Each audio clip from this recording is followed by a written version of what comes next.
नमस्कार रसिको. संस्कृत श्लोक.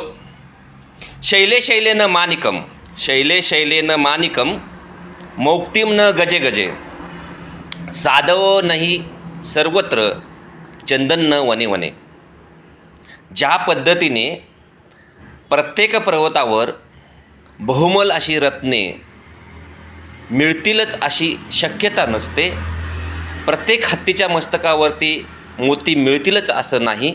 त्याच पद्धतीने आपण ज्या ठिकाणी वावरतो त्या ठिकाणी प्रत्येक ठिकाणी सज्जन माणसं भेटतीलच असं नाही. कारण प्रत्येक वनात चंदन भेटत नाही. त्याचं एक ठराविक ठिकाण असतं, ठराविक ठिकाणीच ते उगवतं, ठराविक ठिकाणीच त्याचं पोषण होतं. आणि ज्या ठिकाणी त्याचं पोषण होतं त्या ठिकाणी त्याच्या सहवासानं तो परिसर पूर्ण सुगंधित होत असतो. तसं सज्जन लोकांचं असतं, ते प्रत्येक ठिकाणी मिळतीलच असं नाही. धन्यवाद.